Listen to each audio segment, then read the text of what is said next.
Hello, my name is Quinn Du. I'm a senior studying public health studies at the University of North Carolina at Greensboro. This is the media analysis project regarding Syrian refugees. In this presentation, we will see how media portrays information through specific lenses on current issues regarding refugee crisis in Europe and of the health issues experienced by these Syrian refugees. I completed my research through the Huffington Post. The two featured sources our research on was the blogs posted and the articles in the news section from the time of October 15, 2015 through December the 3rd, 2015. The political articles contains views of the presidential candidates and dealt a lot with politics. However, blogs were thoughtful, inspirational, and encouraging to remind us that we must all take action for what isn't displayed in the media.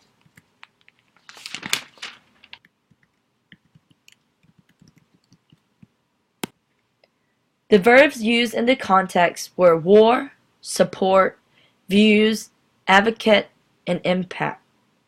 They were used to describe actions, events, and importances of the health of Syrian refugees. War described the conditions that the Syrians dealt with in the time of their country and the reason they are having to flee. Support, views, and advocates are verbs used to describe how the people in the United States could alter and do more for the Syrian refugees. Lastly, impact was used to show the impact that the images have on our ethical views. The nouns used to describe Syrian refugees were victims, crisis, emergency, relief, dangerous, and threat. These nouns clearly show strong connotations as the words dangerous and threat were typically of Republican candidates. As for bloggers, the noun victims, crisis, emergency, relief were the connotations that show the hardships Syrian refugees face. In addition, these words show the urgency to help the refugees.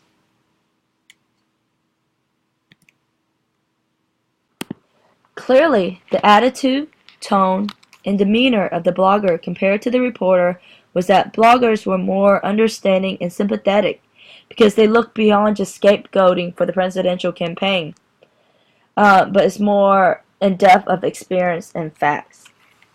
Whereas the reporters tend to favor certain political parties and can be straightforward and harsh with their words, at times the article were left open-ended for further debates. As a reader, I felt more moved and wanted to take actions with the blogger to help the Syrian refugees. With the article, however, I was disconnected with the reporters as I felt it was just an act of favoritism towards a presidential campaign candidate.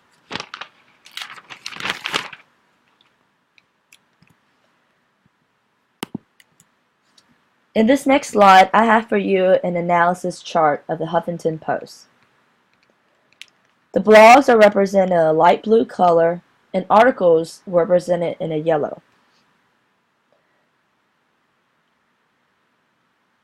The categories represent specific words used, whereas the unit analysis is the number of times the words were used. After tallying, the finding shows that both consist of the words crisis and support were equally distributed. However, in the blogs, words like victim was used more highly because it speaks out of what the Syrians are going through, victims of terrorism in their country.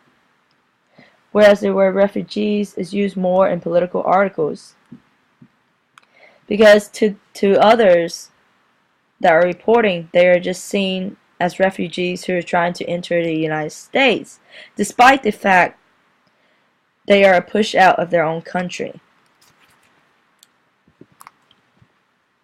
In conclusion, the media portrays information through specific lenses to favor their audience. We have here two sources from the Huffington Post. They share both similarities and differences about our thinking and understanding of the current refugee crisis in Europe and of the health issues experienced by Syrian refugees. However, the blogs tend to give more sympathetic insight to the Syrian refugees, and the political articles show the threat that the Syrians could be. Together, both describe it as a crisis and that support is needed to be whether of a humane justice or because of favoritism towards a political group. Attached are the links to the blogs, articles, and photos that were displayed throughout this presentation.